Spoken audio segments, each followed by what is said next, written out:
آپ فرمائیے سچ کہا اللہ نے، پس تم چلو ابراہیم علیہ السلام کے راہ و رسم پر جو یکسو تھے۔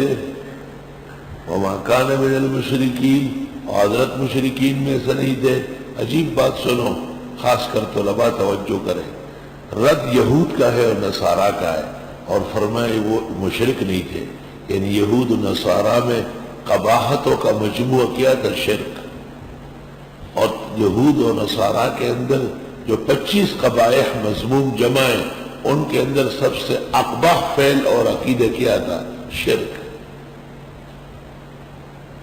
تو پتہ چل گیا ہے کہ مشرک پارٹی، مشرک اینڈ کمپنی، یہ سب سے بدترین کائنات ہے، بدترین کائنات۔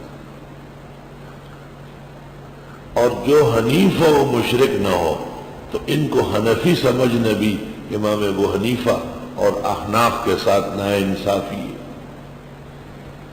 ناانصافی ہے۔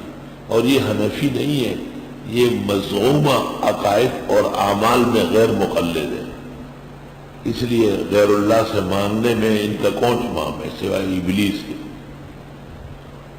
اور تیجا و چیلم اور برسی اور عرس اور میلاد منانا اور جشن منانا معراج وغیرہ کے بہانے، ان میں کون سی کنز قدوری گلزا اور ہدایہ اور شامی پیش کرتے ہیں؟ کوئی کتاب موجود نہیں ہے اس میں، یہ بھی میرے غیر مقلد ہے۔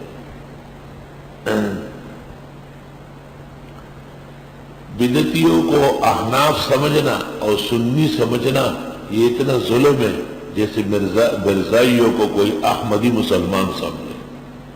جیسے مرزائیوں نے لوگوں کو دھوکہ دینے کے لیے اپنے آپ کو احمدی مسلمان کہلوایا تھا، اس طریقے سے بدعتیوں نے اور قبر پرستوں نے اور غیر اللہ سے مانگنے والوں نے اور آرام خوروں نے، انہوں نے اپنے آپ کو سنی اور حنفی منوانے کی کوشش کی، حالانکہ اہل حق کا فریضہ ہے کہ ببانگ دہل ان کا نام مشرک اور بدعتی ظاہر کرے۔